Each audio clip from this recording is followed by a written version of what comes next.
ndabaramukije mwese nitwa Nathalie Nyamoya nkaba ndi kumwe na Olivier Hakizimana tumaze iminsi ko turaganira tugitanga ibiganiro ku byerekeye amatemperament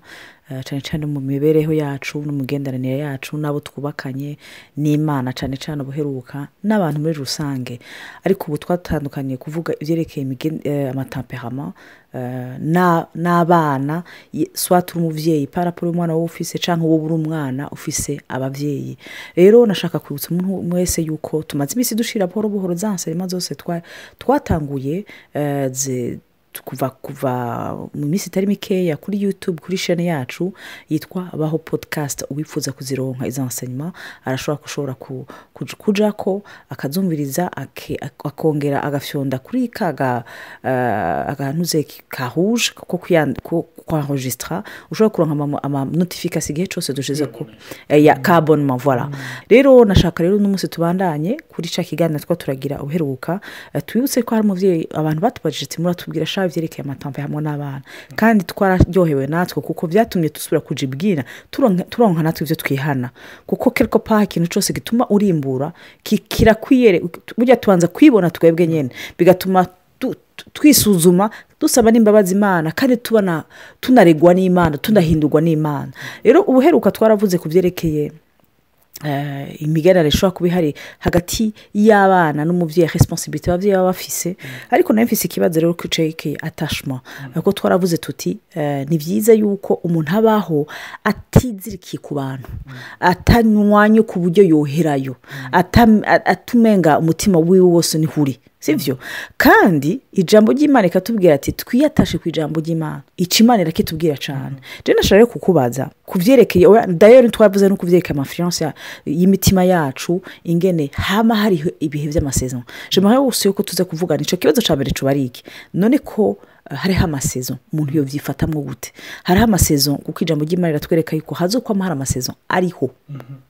kwisi hari bihe bibi ibisa nk'ibiryoshe hari nahani na Salomon yavuze ati ya un temps pour tout pour pleurer pour rire hama hari gihe ikintu cyacu cyose none muri ico gihe dufise abana bato kandi tuzi ko dutegezwa kuba ibintu bizima umuntu yo bigengazamwe gutwara umuntu ashobora gusa nk'urusha kavuga ati noyega mana ibintu kuvaho nanzoka ndiko ndabikora hari gihe nanje mwavuga nti ntagasha abana kuvaho nababwiriye kuri kumenga nabandi ko ndabivuga ariko kibuka ati wi fo kubabwira ko nturaja muri saison peut-être yo kwimbura none umuntu wumva twoterane ntege gute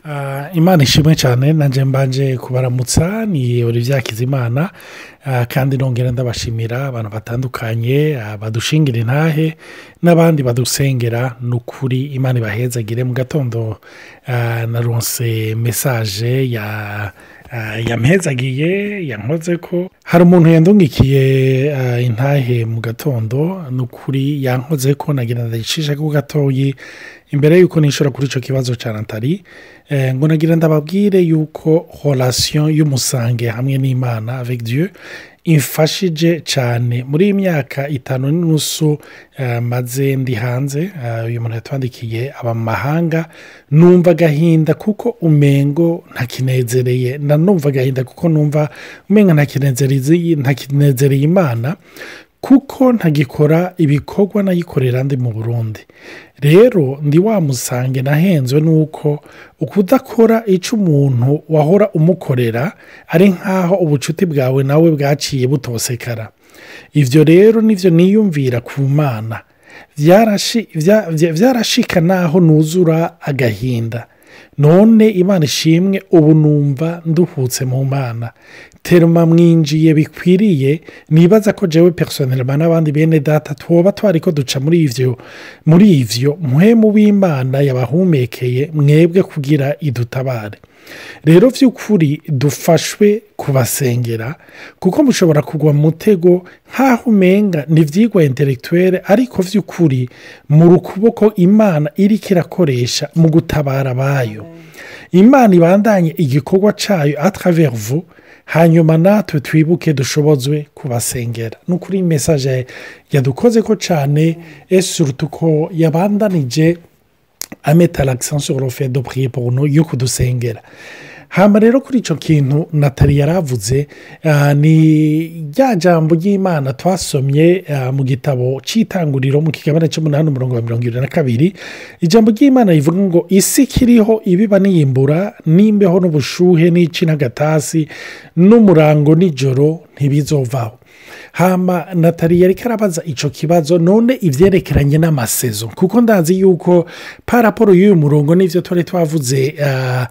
ejo muri iyi audio donc mwaraye mwumvirije hariyo ibibazo umuntu ashobora kwibaza ivyo vy'umurima murakibaza mbega ivyo vy'imbuto mbega ivyo vy'amasezo vyovyo bimeze gute mu buzima bw'umwana. Ikintu ca mbere novuga ku vyerekeranye n'amasezo y'umwana murazi yuko umwana uko akura hariyo novuga sinzi ingene noyita sinzi ko noyita amanivo yo gukura agenda aracamwo hari ama etape atandukanye abaganga n'abizi vya psychologie barabizi cyane hariyo ama etape na cyane cyane atugora twese abavyeyi novuga iyo umwana ari karegera adolescence ni ikintu tumenyereye ariko kuva umwana akiva mu nda burya hari ama etape atandukanye kandi umuvyeyi agenda yiyadaptako. Urumva iyo umwana acutse hari ibintu biba bihindutse mu buzima bwiwe donc ku buryo gucuka konyene hariyo uburyo n'itiro ryiwe riba affecté hariyo uburyo alimentation yiwe affecté hariyo uburyo humeur yiwe iba affecté ni ibintu vyose vyo gutera en consideration umuntu akibuka yuko kujya natwe tuba affecté n'ibihe bitandukanye. Natali yavuze ibihe bitandukanye vy'ubuzima hari ibihe vyo kurira hari ibihe vyo gutwenga hari ibihe vyo kwakirwa hari ibihe vyo gutagwa hari ibihe abantu bazokurira imbere hozana hari igihe bazokuririmba nabambwe donc n'ama etape novuga externe mugabo même biologiquement hari ibintu bigenda bihinduka. Rero nico gituma dukeneye ubwenge kuko hari ibintu bibaza ngo umwana ari karagumuka cyangwa umwana yabaye intama gose ariko hari ibintu biriko birahinduka mu mubiri peut-être Natali we yotubwira ko asanzwe ari umuganga n'ibintu vya puberté birafise ico bihindura mu buzima bw'umwana. Iyo umwana w'umuhungu yumva uruji rwiwe asigaye avugana bakagira ubwoba avyuka mu gatondo du jour au lendemain akumva iyo avuze akumva n'ikindi kigabo bamushize mu muhogo donc birafise ingene bishobora kumuhindura psychologiquement donc nayo masezo atandukanye bisigura ngo umwana avuye muri sezo akaja mu yindi hariyo langage ya sezo bene data ico ni kintu nyamukuru cyo kumenya. Hama rero iyo turiko turavuga ivyerekeranye n'ivy'imbuto navyo ikintu bagomba kubabwira ni paraporo nashaka imbere ikora ivyo abandanya ikintu heje kuvuga yuko hariho langage par rapport ya saison umuntu agiyemwo hama iyo umwana agiye mu saison yindi wotegezwa kumenya attachement atezo ijambo nibutse nuko igihe umunsi abura Sara acutsa Isaka yavuze ati ngo habaye umunsi mukuru niko byanze muri Bibiliya ariko mumenye abamama bose iyo umwana acutse umwana ararira n'umumama arababara. Hariho rero de moment yo gucuka umuntu abagiye mu yindi saison utiranda konte kwa igiyemo yacutswa n'ijuru circonstances zikamucutsa ubuzima bukamu canke memerezo hormone zikamucutsa ukumva umenga uravyutse uti ibi bintu vyabaye gute kuko warugishaka kumwonsa kwa kundi nyene alors que ibintu vyahindutse je nibaza ko franchement twa dukiye guca kugira attention kuri zo saison vy'ukuri cyane. Hama ikindi nagomba kongera ko kuri ivyo turiko turavuga ivyo Natali yashimangiye kosi ni ijambo ry'Imana dusanga mu Roma ikigabane cya 12 umurongo wa 1 n'uwa 2 ariko cyane cyane wa 2 ngo nuko bene data ndabahanura kubw'imbabazi z'Imana ngo mutange imibiri yanyu ibi bimaze bizima vyera bihimbara Imana niko kwikorera kwanyu kogira ikimaze ntimushushanywe n'ivy'iki gihe yamara muhinduke rwose mugize imitima misha kugira ngo mumenye neza ivy'Imana igomba nivyo vyiza bishimwa bitunganye rwose. Reka ndabisubiremo umurongo wa 2 ngo ntimushushanywe n'ivy'iki gihe bene data nagomba kubabwira imana ishimwe ni ukuri hari abantu imana yahaye ubwenge n'ibi bintu duhora tuvuga by'amatamperama n'ibiki n'abantu b'abanyabwenge babyanditse ko babigize ko amahosheshe batwigishije nagomba kukubwira ngo ubwenge Dieu n'est pas contre l'intelligence no niyo iwutanga ariko nagomba kubabwira ngo hariyo intelligence ishobora kugomba kukuja kuko burya intelligence y'isi nubwo ari nziza au départ hari igihe igomba kukujyana muri independance ku bana urumva independance y'imana wumve yuko hariyo otonomi yawe urabijera mu buryo bwawe urabijera mu buryo wumva urabijera mu buryo ubona wewe wibonera ariko naho nyine imana itubwira ntimwishushanye n'iby'iki gihe bene data ugiye kuraba amategeko ariko arabavote hirya no hino mu isi ugiye kuraba ibintu byerekeranye n'iby'abana hariyo intelligence y'isi umenga iriko irakomunika abana kugira abana bakure batumva meme na bezo y'imana batumva n'iyo bezo y'ukumva yuko bakeneye ibintu by'imana nicyo gituma nagomba kubabwira mwe muri ko muratumva uyu munsi hari ahantu connection ijuru rigomba ko duhura nayo ngo iteresharije cyangwa iteresharije mu mitwe yacu mu mitima yacu la sagesse divine imana ishimwe cyane hariyo ubwenge ijuru imana igomba gukomunika muri twebwe kugira ngo itwereke uko turera abana ndibuka ni ikintu cyanyigije paraporo y'ibi bintu ndiko ndababwira igihe yesu yari kumwe n'abigisha biwe hamwe n'isinzi ry'abantu abantu ibihumbi n'ibihumbi bari ahantu ngo umenga ni nko mu bugaragwa mu nyuma abigisha baramwegera baramubwira bati sezera aba bantu kugira baje mu mihana barabe icyo bofungura yesu aravuga ati nabari mwe mu bagaburira mu muto w'abigisha biwe bari bamaze kubona yesu nk'umuntu ashobora gukora ibitangaza abantu bagakira wa muntu yigisha agakapitiva abantu bakamara 3 jours batibuka gufungura urumva wa muntu ashobora kwempakita abantu akaresitora abantu urumva akabakora ko physique akabakora ko spirituellement donc akanigisha bashaka kumva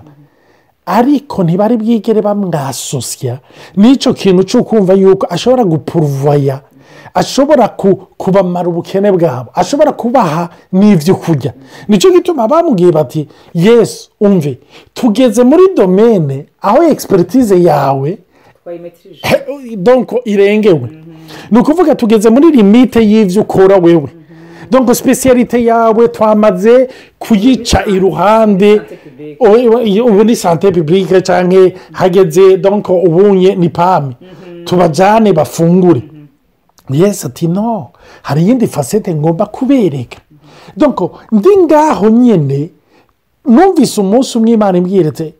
Olivier kubera ko iminsi yose iri kurarondera ku mateme ikintu cya mbere wirukamwe ari google kubera ko udafata akanya ngo umbwire ngo mbana mbwira uko babikora mbwira uko bimeze umve imana ntiri contre google kuko harimo kenshi nk'amareverasiyo usanga imana yamaze gutanga ariko hariyo ahandi igomba kudutwara kugira ngo ituyobore imana ishimwe rero nashaka rero kukubaza kuri icyo kintu urumva ko twavuze icyo kintu cy'amasezon kwemera yuko hari amasezon nshika none umwana umuntu yomutekerera iki kuko tuzi kuvyerekera amajambo kuko tuzi yuko uko biri kose icubi buracimbura peut-être qu'on va parler aussi des blessures hari abarumvise amajambo atariyo yabatabaguye hari abarumvise amajambo yabibwe mu buzima bwabo kandi selon leur tempérament baciye babyifatamo kuno canke ukundi kuko nicyo gituma mushobora kuba muri mu muryango mukaba mwashikiwe n'ingorane imwe cyangwa mwaciye mu buzima bumwe ariko kubera amatamperama yanyu ari adasa na gatoya mukavyakira ukuntu gutandukanye cyane bigatuma uvuga uti none wowe kwirika wowe muri kurifitinisha si ukwifitinisha ni tamperama yiwe ifata ibintu kuno urumva rero kugira dutahure nk'umubyeyi bari arumviriza iyi enseignement cyangwa ko umwana yashoboye kuba yarayumvise amajambo atari mazima yovyifatamwo gute par rapport y'ayo majambo abibwa mu buzima bwacu kandi quelque part hategezwa gukora icazanye nyene iryo jambo ryabibwe. Imana ishimwe cyane. Ugiye kuraba iyo turiko turavuga ivyerekeranye n'imbuto kuko nataracishijemo ibintu by'ibikomere tuzobifatira navyo igihe tubivuge ko, ariko nagomba kubabwira burya amajambo adusohokamwo imbuto. Iyo mvuze imbuto hari kategori zitandukanye z'imbuto. Hari kategori z'amajambo, hakaba na kategori za comportement, sivyo? Donc comportement burya uko wigenza burya nivyo bikora k'umwana kurusha amajambo, sivyo? Amajambo arafise ikibanza, kandi abizi ibintu vy'uburimyi barakubwira yuko imbuto burya zirafise influence na impact zigira ku murima. Donc nicyo gituma rero amajambo tubwira abana bacu burya arafise impact ku buzima bwabo. Ikindi naco burya abana bacu iminsi yose iyo batumva ko ivyo tubabwira bama baraba iminsi yose ivyo dukora. Nicyo gituma iyo ivyo tuvuga n'ivyo dukora bitabacinga, bitari ku rugezo rumwe, ni ukuri mu muto w'umwana araba muri confusion totale. Nashaka gushinga intaye kuri ico kintu reje kuvuga. Twe tumaze iminsi turiko tu experimenta gushimira Imana igihe cose, tukavuga ati Imana kuri cose gishimira Imana, ariko dufise abana bato ku buryo peut-être tutari bwaronke le langage ikwiye nziza yo kubabwira ivyo cyo gushima. Hama kandi hari n'umugano wo mu Kirundi uvuga ati wibuhetse ukigisha uri umugongo. C'est curieux, igihe cose tubagaburiye muri no minsi muri periode bacata ngo merci papa maman Dieu, ukibaza uti iki kintu gisigaye kiri automatique ne kubera iki ntaco twabigishije mugabo influence spirituelle yo kutwumva tubivuga byo gushima, ugasanga urukurashimira Imana aho uri hose, ico urukurakora barakibona kandi kirere kikabana bakorako ico kintu vraiment. Hama hari igihe ushaka kuvuga ikintu utakibamwe, nabonye baranabigusubiza none gashaka bavuze ibi none ko ivyo navyo tuzobivuga. unyibukije dufise wa muhungu wacu urumva iminsi yose tubabwiye baje kuryama, sinzi aranka kuryama naho nakagendeye yanga itegeko n'umukorerike tuzobivugako, urumva. Donc iyo tuvuze tuti nimuje kuryama, icyo kintu akunda kukinsubiramo kenshi, akavuga ngo none twebwiye tugiye kuryama ko ari igihe numva televiziyo, ko ari igihe numva muri ko muravugana, none mwe kubera iki mutajya kuryama? Wewe hari igihe ngo umbwira ngo kuryama ngo c'est bon ngo uzocukura, ngo none abona ugomba gukura. Urumva? Donc hari ivyo tubabwira, ariko iyo batabibona ni ukuvuga iyo ekara hagati y'ivyo tuvuga n'ivyo dukora birabashira muri confusion. Ni monde batumva, ni monde igoye. Erega ni navyo biba niyo turiko turibaza, hari igihe turaba nk'ibihugu bitandukanye, hari ivyo tuvuyemwo, hari ivyo tubamwo, hari ivyo tugendamwo, hari ibihugu bitandukanye usanga abantu mw'ijambo dukunze gukoresha bavuga bati ibi bihugu biri mw'ikanguru. Abantu barasenga, ama-eglise aruzuye, ama-eglise ni menshi, si ukuba menshi gusa, ariko chaque eglise yuguruye ifise abamambre ku buryo bamba baguye bamba bagize. Mugabo mukavuga uti none kubera iki changement mu gihugu itari proportionnel itaboneka? Kuvuga uti none bigenda gute? Bene data nuko hariyo difference hagati y'ivyo tubabwira n'ukugende tubayeho. Urumva? Nico gituma rero uca usanga n'amajambo atagira impact paraporo y'ingene tubayeho. Rero iyo turiko turavuga ku vyerekeranye n'umurima na impact n'ibintu vyose bigira mu murima, nagomba kubabwira ngo uyu munsi usubire kwihweza n'uwo mubakanye, uyu munsi usubire kwihweza nimba ari wowe ureza abana wenyine n'uri umugabo uri umugore, usubire kwihweza uvuga uti mbega ni giki ngomba kuzobona muri aba bana ejo canke hirya y'ejo, ni giki ngomba yuko aba bana bazoba barepresenta ejo canke hirya y'ejo, kuko aho niho Imana igomba yuko wemvestisa muri bo. Nico igomba yuko wemvestisa muri bo uyu munsi, kuko uyu munsi ivyo uri kuremvestisa muri bo bizogira impact ejo, bizogira impact na hirya y'ejo. Rero ni vyiza yuko aba coherence hagati y'ivyo tuvuga nuko tubayeho. Imana ishimwe. Hari umuntu yigeze kuvuga ngo uko ubayeho ngo kuravuza induru cyane ku buryo ibyo uvuga ntabyumva. Reka ndabisubiremo. Uko jewe na Natali tubayeho biravuza induru cyane kurusha amajambo tubwira abatubona. Imana ibahezagire mu medite kuri iryo jambo. Yesu abahezagire umunsi mwiza, abandi mugira ijoro ryiza. Amen.